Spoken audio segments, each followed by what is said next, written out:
Well, joining me now from Riyadh is Ahmed al Ibrahim, who's a specialist in Saudi affairs. In Philadelphia, we have Michael Johns. He's the co-founder of the Tea Party movement and a former speechwriter for President George H.W. Bush. And Ali Al-Ahmed is in Washington, D.C. He's the director of the Institute for Gulf Affairs. Gentlemen, thank you very much for joining us on the Newsmakers. Ahmed al Ibrahim, it's been quite a period of time for Saudi Arabia, especially in the international eye. Is it a difficult time defending your government? Not really. I mean, everything, the facts are there and the record is there. You know, Saudi Arabia is always going to be attacked. So before women driving and before all the human rights and before we ticked everything else, you know, we've been bashed. So we are ticking all the boxes and we still. So if we have churches, synagogues, if we have the biggest club, if we have Johnny Walker comes alive in Mecca, still we're going to be bashed from each and every country out there. So this is standard. But what we're doing is if we're talking about the latest Trump statements, you know, President Trump has bashed everyone, basically every leader around the world. We know what he's doing. We understand what he's doing. He's trying to gain some power on his ground. However, you know, touching the royal family, touching the king statue, especially when it's not right. You know, we're paying premium price for our jets. We're paying premium price for our missiles, for our bullets. I mean, you know, we buy the F-15s for $230 million, and whereas Israel is buying it for $90 million. So we know what we're doing. They cannot do that. If Mr. Trump is trying to say we are defending Saudi Arabia, he's not defending Saudi Arabia per se, because Saudi Arabia does not need anyone to defend its land. But on the contrary, they're defending their assets, which is oil on the ground. Ahmed, you've given us a lot here. Now, let me come in here for a second. Now, undoubtedly, we're looking at the US-Saudi relationship here. And at the beginning of all of this, one of the main focal points of it was going to be, and still is, President Trump saying that Saudi Arabia would not survive for 2 weeks without US military support, right? You mentioned that as well. And, you know, whenever he mentions King Salman, he pronounces it King Solomon as well, which is a little interesting little quirk of it as well. Now, in the past few days, the disappearance and possible killing of Jamal Khashoggi, right? We have senior US senators like Lindsey Graham saying if this is true, there will be a heavy price to be paid economically, politically, and otherwise. We have the Vice President, Mike Pence, also coming out and saying if this is true, this is big and this is a problem. President Trump himself is worried about this. So let's fold this in. This is the latest flashpoint where if it's true that a journalist, somebody who criticized your government, was actually killed within the grounds of the embassy in Istanbul, is this going to be the red line? Is this the end of your relationship with the United States? And how do you feel about that?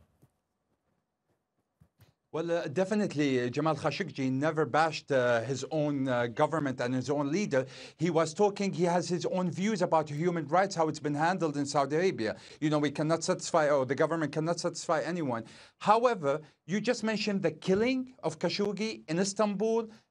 This is not even confirmed. Probably within a day or two, Istanbul is gonna or Ankara or Turkey is gonna basically decide what's happened to Jamal. It's on her sovereign, land. Jamal Khashoggi, according to the embassy, to the consulate, he went in and he went out.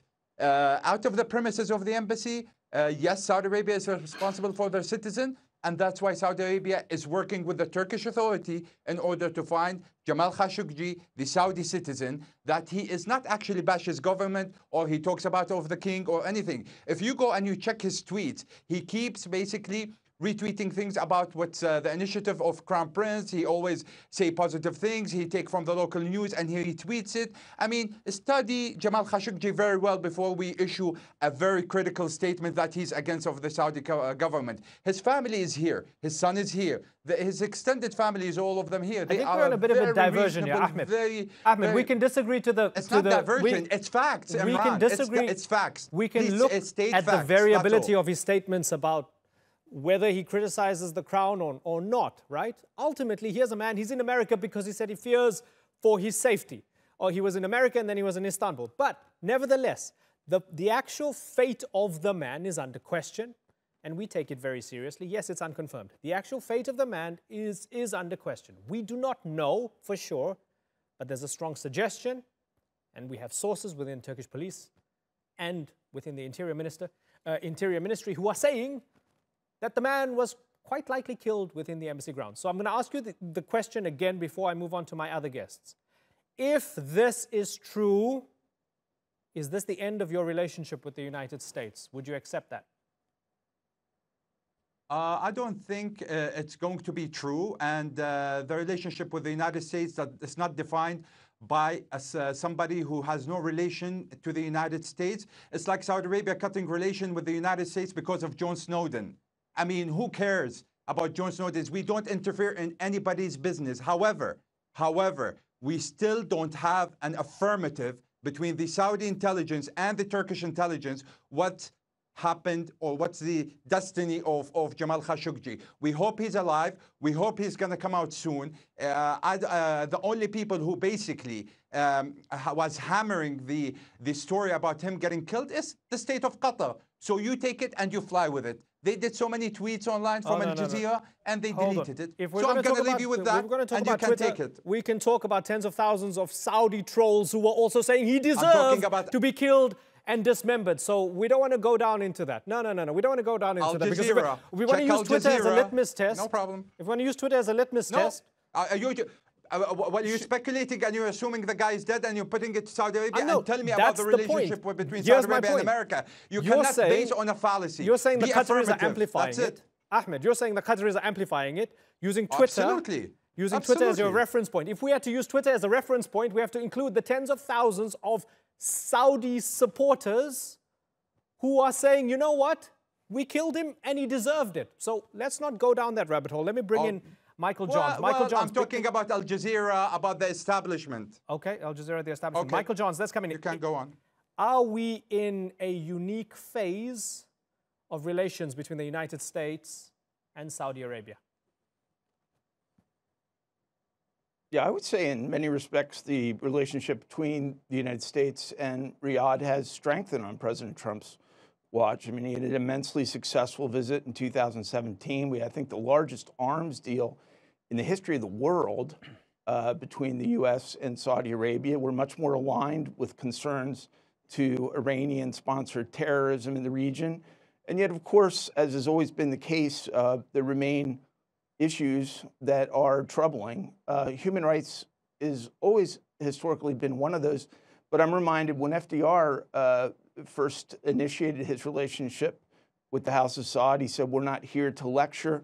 President Trump more or less repeated that message during his 2017 visit. And I think the focus of American foreign policy towards Saudi Arabia is appropriately on what is a hugely important strategic relationship, a hugely important economic relationship, and one that in the ideal world is going to continue to strengthen. Michael, is it going to fly if there's confirmation, again, if Jamal Khashoggi was murdered, if we have confirmation that he was murdered within the grounds of the embassy, is that going to fly? Or we're not here to lecture them on human rights, let them do what they want to? No, I think that would be, if he was killed in the Saudi embassy in Istanbul, that would be immensely troubling to the United States of America, and it would be clearly a setback in our relationship. I do think we can stipulate that we don't know what happened, but I think we also can stipulate with a certain degree of certainty that we know he entered that embassy and we know he didn't come out of it, and we know he's missing. So I think it spells trouble, and I would only say that this is a man who wrote for the Washington Post and American media. He had a presence in the United States. And I think the singular worst thing you can do with this administration, the Trump administration, for the purposes of relationships is to interfere or mess with individuals that either are Americans or associated with the United States of America. So I'm hopeful that this turns out to be not as troubling as some of the signs indicate. Right. But I acknowledge that I think you have a great degree of unanswered questions here with a man that clearly was no friend. Lots of unanswered questions. Ali Al Ahmed, you've been shaking your head quite vociferously, especially when Ahmed al Ibrahim has been speaking. Tell me why. No, I was shaking my head at your guest in Pennsylvania. My apologies. I think Go we ahead. have been the narrative that the U.S. cares about human rights in Saudi Arabia is false. It doesn't. I've been in Washington for the past 18 years. I meet with American officials from the time of Clinton until now, and although publicly they state they care and they're concerned, some of their actually statements is bigoted because they start talking about themselves, not the victims of human rights abuses in Saudi Arabia. Very simple fact that the U.S. government spent $0 to promote human rights in Saudi Arabia in 50 years. Secondly, the U.S. government's administrations never called on Saudi Arabia to have elections. In fact, the Secretary of State, Condoleezza Rice, in 2015, endorsed Saudi municipal elections, which excluded women. This is like apartheid elections, and these elections were not for anything useful. These councils are half elected, and they have no power. So that was always the U.S. official line, which is false, that they care. Because if they did care, women would not, Saudi Arabia would not be the last country in the world to allow women to drive. That American Christians in Saudi Arabia would actually have an opportunity to worship openly. But the U.S. government never cared about human rights in Saudi Arabia, especially for the citizens. Secondly, is I think right now this expression of concern regarding Jamal Khashoggi might not have to do with Jamal Khashoggi. It might have to do with the new position that Mohammed bin Salman is taking, which is more independent from the United States. And that has been the case of the U.S. policy in the region.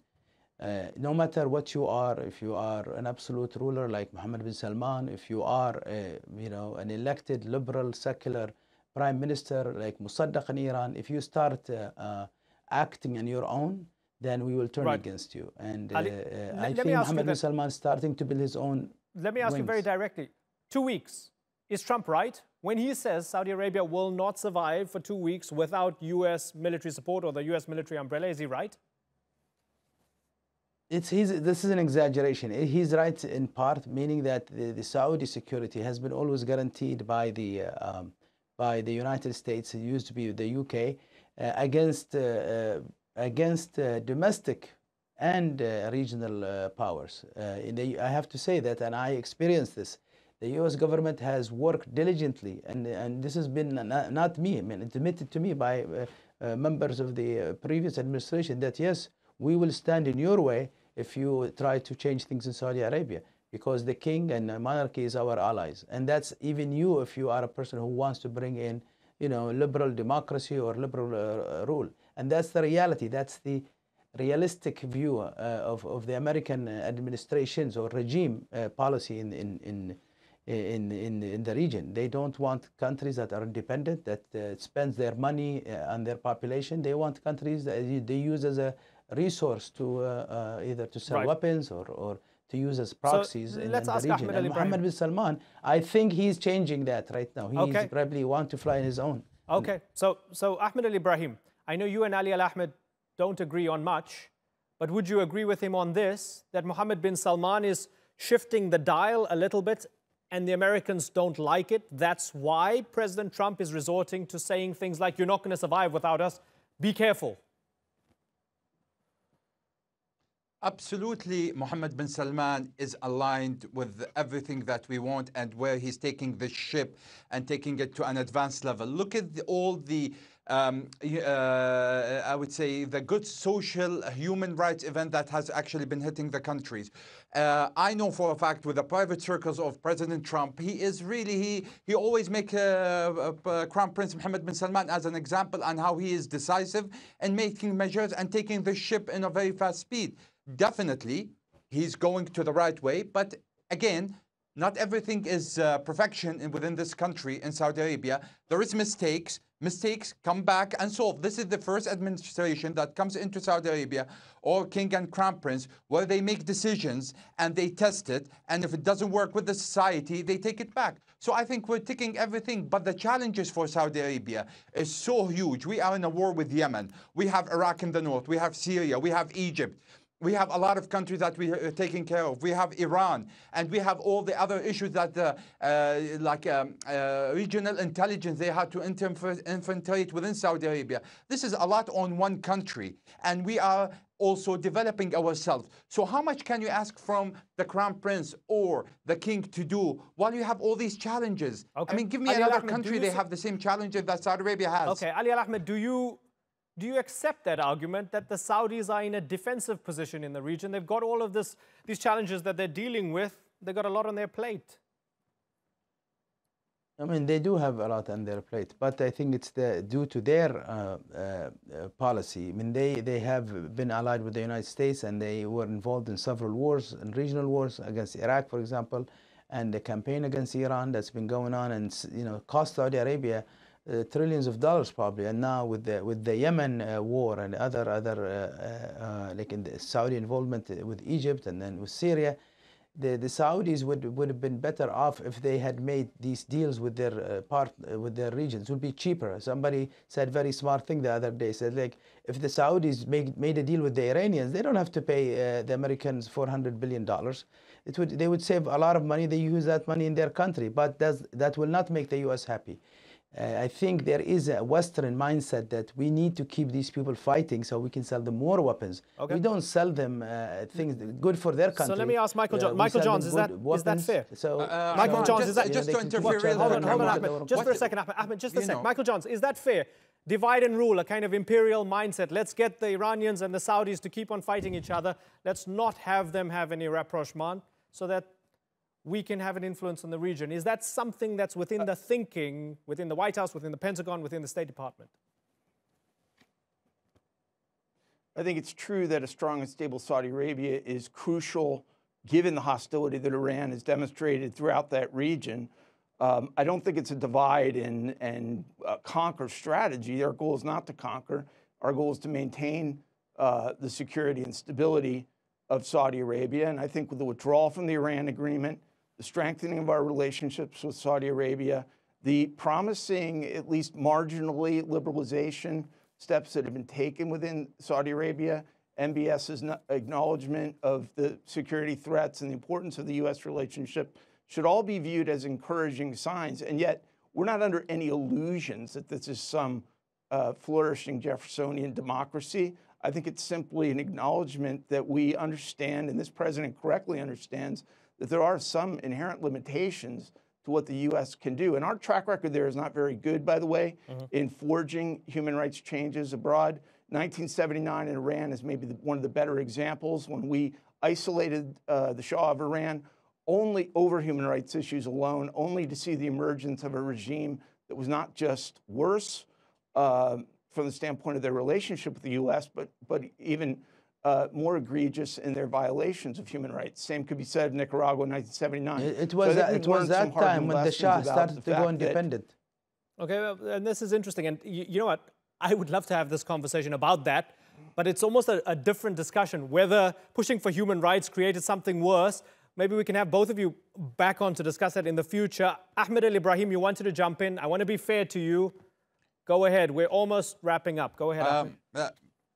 Okay, but for Ali Ahmed, saying that Saudi Arabia went to war, the United States went to war, went with Vietnam, with Somalia, with Iraq, with Afghanistan, have a lot of special forces missions coming and back forth. So everybody is trying to, so everybody is trying to protect their interests. So who paid for it? The American taxpayers pay for it. For us, we are paying for it, and we have to secure our border against Iran. It's very simple. We are very transparent. We are part of the world community. We are not isolated. We're not sanctioned by 1 million, and we have the people on hunger, and the government actually, infiltrate morphine, afune, and drugs to the people. So anyway, I'm not going to go touch that. But at the end of the day, Saudi Arabia knows what's best for them. And Saudi Arabia is allied with the U.S. politics. And they are doing things together to have a better region, terrorist-free, stop money laundering, stop financing Daesh, stop financing Al-Qaeda, to have a better world. If this is a problem for the international community, I don't know what else Saudi Arabia can do. And one more thing, as much as we love America and the American people, Saudi Arabia, you have to understand, they can stand on their feet and they don't need anybody simply. Okay, well, you know what? you all came from very different perspectives here, but one thing I think you can all agree on is that there's so much at stake, hundreds of billions of dollars in arms deals, oil, and so forth, that it doesn't look likely that a breakup is imminent at any point in time in the near future. However, there might be some cracks and there might be some strains, and this is why it's fascinating, and we'll continue to watch the US-Saudi relationship. And of course, we will continue to monitor the situation to find out the fate of Jamal Khashoggi, and we hope that he shows up alive at some point in time. But with every passing day, we all hope. That hope diminishes, and there will be massive questions definitely that Saudi Arabia has to answer for with regards to that. But for the moment, gentlemen, thank you very much. Ahmed al Ibrahim, Michael Johns, and Ali Al Ahmed. Thanks for joining us on the Newsmakers.